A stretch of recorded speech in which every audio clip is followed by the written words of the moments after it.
Ici le Dr Guy Tropper pour parler d'avant-garde en allergie.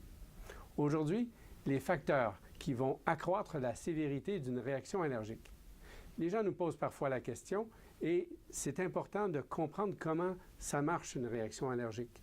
C'est un peu, en fait, comme une réaction en chaîne dont on parle au niveau nucléaire. On sait que les gens qui vont faire de l'exercice physique, par exemple, qui vont activer leur système de circulation, ont plus de risques de voir une réaction allergique s'envenimer plutôt que de s'éteindre à petit feu.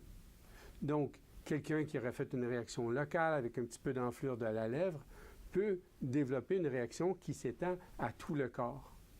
On voit un peu la même chose aussi avec l'alcool, qui est un autre facteur qui augmente la circulation sanguine, qui augmente le diamètre des vaisseaux et qui permet de partager avec le reste du corps les agents d'inflammation qui devraient rester localement.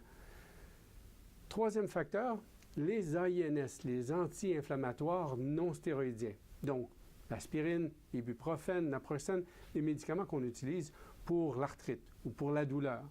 Ces médicaments-là ont un effet sur les mécanismes d'inflammation et c'est ça qui risque, chez certains patients, à certaines occasions, de faire basculer les choses vers une réaction plus sévère, voire anaphylactique. Le dernier point, c'est le priming en anglais, l'amorçage. C'est-à-dire que les gens qui sont connus pour une réaction allergique passée à un aliment ou à un autre et qui sont en contact à nouveau plusieurs années après pourraient avoir une réaction relativement légère. Il ne faudrait pas penser que la réaction suivante serait aussi légère. La réaction récente aurait pour but de réactiver les soldats de l'inflammation et faire en sorte qu'un nouveau contact, quelques jours, quelques semaines après, pourrait être beaucoup plus sévère. Ça me fait toujours plaisir de recevoir vos commentaires, vos questions. Suivez-nous sur Facebook, YouTube, les médias sociaux en général. Un petit clic avec un pouce vers le haut, ça fait toujours plaisir. Suivez-nous sur avantgardemedical.ca. À la prochaine.